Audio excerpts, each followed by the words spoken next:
Ah, traditional food, that glorious, often terrifying journey into what people eat when the tourists aren't looking. The real, unvarnished truth of a place reveals itself on a plate, discovering a dish that's been around longer than your great-great-grandpappy's questionable life choices. It's a thrill to stare into the abyss of someone else's comfort food and wonder, what the hell were they thinking? Am I brave enough to try it? We're diving headfirst, no reservations, into the deep end of the global culinary pool. No water wings allowed, folks. This isn't your sanitized, pre-packaged, all-inclusive resort vacation. This is the real, messy, occasionally alarming, and profoundly human deal. Let's get started, shall we? The weird and wonderful awaits. Our first stop on this grand tour of questionable consumables takes us to the lush volcanic islands of Indonesia. Here, amidst the emerald rice paddies and the scent of frangipani, lies a delicacy so bizarre, so improbable, it sounds like a practical joke. I'm talking, of course, about kopi luwak. You might have heard of it, often touted as the most expensive coffee in the world, and there's a very special, very organic reason for that. It's coffee that's been eaten, digested, and then excreted by the Asian palm civet. Yes, you heard me, cappuccino.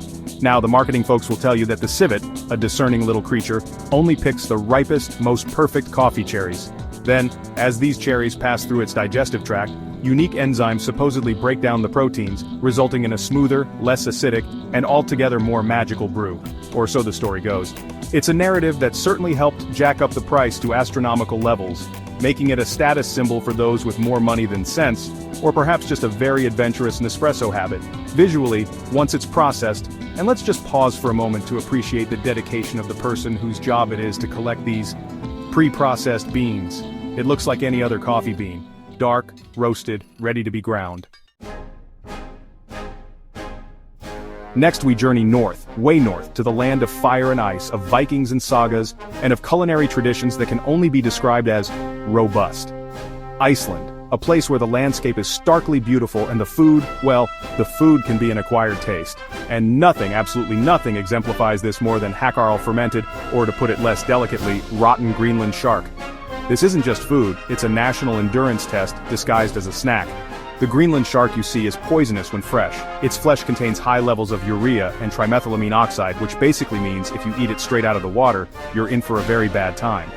So, the resourceful, or perhaps just incredibly patient Icelanders of old devised a method.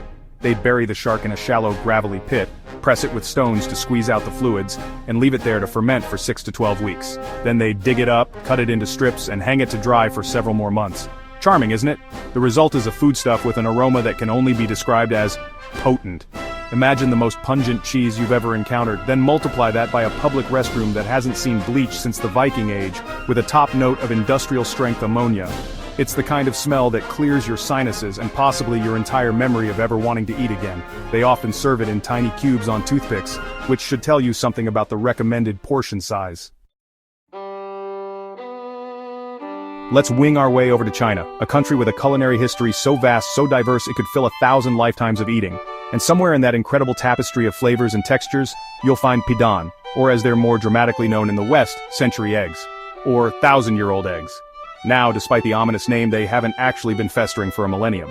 It's more like a few weeks to a few months, preserved in a mixture of clay, ash, salt, quicklime, and rice hulls. The result? Something that looks like it was laid by a Gothic chicken. The transformation is remarkable in a slightly alarming way. The egg white turns into a translucent amber to dark brown jelly, sometimes with beautiful snowflake-like patterns on its surface, a little bit of artistry in the abyss. The yolk, the yolk. It becomes a creamy, sometimes slightly runny concoction of dark green-gray, even black. It's visually striking to say the least. If you didn't know what it was, you might suspect it was a prop from a science fiction movie. An alien egg ready to hatch something unspeakable. And the aroma? There's a distinct whiff of sulfur and ammonia, a pungent kick that announces its presence before it even reaches your lips. This, my friends, is where the term acquired taste truly earns its keep. It's not just a suggestion, it's a warning. Your first encounter with a century egg is unlikely to be love at first bite. Chapter 4. Stargazy Pie, England's fishy gaze into the culinary abyss. From the pungent depths of fermented shark and preserved eggs, we now sail to the slightly more sedate, though no less quirky shores of Cornwall, England. Here, in this ruggedly beautiful corner of the UK, hails a dish with a name as whimsical as its appearance is memorable. I give you Stargazy Pie, a savory pie, typically made with pilchards, sardines, potatoes and eggs, all cozy under a pastry crust. Sounds fairly normal so far, right? But there's a catch, a rather theatrical, slightly unsettling catch. The defining feature of stargazy pie, the thing that elevates it from mere fish pie to a culinary curiosity, is that the heads of the fish poke out through the crust. Yes, you read that correctly. Little fishy faces, mouths agape, appearing to gaze upwards at the stars, or perhaps at your horrified expression as you contemplate taking a bite. It's a dish that looks back at you quite literally. One can only imagine the conversation at the dinner table. Darling, is that pilchard winking at me?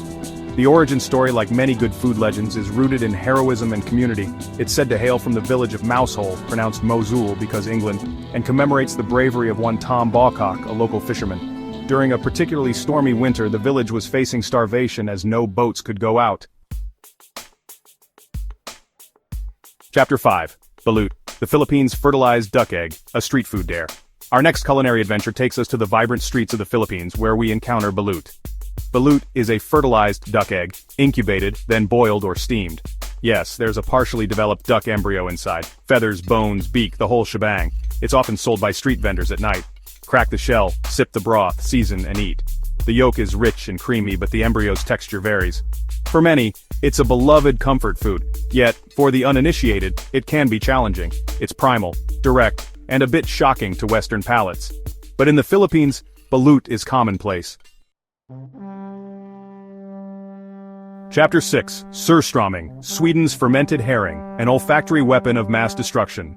Prepare your nostrils, folks, because our next destination is Sweden, and we're about to encounter a food that's less a delicacy and more an act of biological warfare. I'm talking about surströmming fermented Baltic sea herring. If hackarl from Iceland was a punch to the sinuses, surströmming is a full-blown chemical attack. This stuff is legendary for its smell, so potent, so overwhelmingly putrid that it's often recommended you open the can outdoors and underwater, preferably while wearing a hazmat suit. The process is simple enough. Herring is caught in the spring, salted just enough to prevent it from completely rotting, and then left to ferment in barrels for a month or two before being canned. The fermentation continues in the can, which is why surströmming tins often bulge ominously, like a small metallic grenade threatening to unleash its fragrant payload upon an unsuspecting world. Airlines have banned it, considering it a hazardous material. That should tell you everything you need to know. The smell, oh God, the smell. There are no words in the English language, or perhaps any language, to adequately describe it. Chapter 7. Haggis, Scotland's ode to offal, more than just a punchline. Let's hop over to the misty glens and heather-covered hills of Scotland, a land of bagpipes, kilts, and a national dish that has, shall we say, a certain reputation. I'm speaking, of course, of haggis. The very name conjures up images, often unflattering, sometimes downright fearful, in the minds of the uninitiated. But what is this legendary, often maligned Scottish culinary icon really all about? Is it truly the fearsome beast of gastronomic lore? At its heart, haggis is a savory pudding, not pudding in the American dessert sense, but pudding in the British savory mixture cooked in a bag sense. It contains sheep's pluck, that's the heart, liver and lungs, minced with onion, oatmeal, suet, beef or mutton fat, spices and salt, all traditionally encased in the animal's stomach, though nowadays artificial casings are more common. Boiled or baked, it's then served most famously with neeps and tatties, mashed turnips and potatoes. Now I know what some of you are thinking, sheep's lungs, stomach lining, it sounds like a dare from a medieval butcher. And yes, the ingredient list can be a bit confronting if you're used to your meat neatly butchered and unidentifiable. But here's the thing about offal, about nose-to-tail eating. It's resourceful, it's respectful of the animal, and often it's bloody delicious. Haggis is no exception. Chapter 8. Kasumartsu, Sardinia's maggot cheese, a wriggling cultural artifact. For our final and perhaps most animated stop on this global tour of challenging traditional foods, we venture to the rugged, sun-drenched island of Sardinia, Italy. Here, amidst ancient traditions and a fiercely independent spirit, exists a cheese so notorious, so controversial, it's often spoken of in hushed, horrified tones. I'm talking about Kasumartsu. Its name translates from Sardinian as rotten cheese, but that doesn't quite capture its most distinctive feature. This is cheese that is, quite literally, alive, with maggots. Yes, you heard that right. Kasumartsu is a traditional Sardinian sheep milk cheese, typically pecorino, that has been deliberately, purposefully, infested with the larvae of the cheese fly.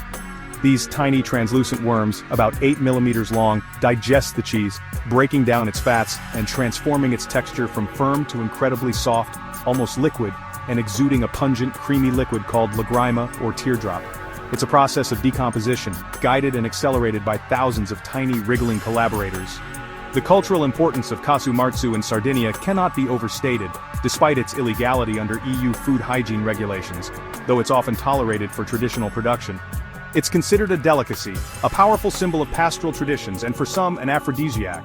It's typically eaten at weddings, family celebrations or shared among close friends, often spread on thin Sardinian flatbread, pan carousel, and paired with strong red Cannonau wine. So there you have it, a whirlwind tour of things you might hesitate to put in your mouth. From civet processed coffee beans to maggot-infested cheese, we've peered into the wilder side of the world's pantry.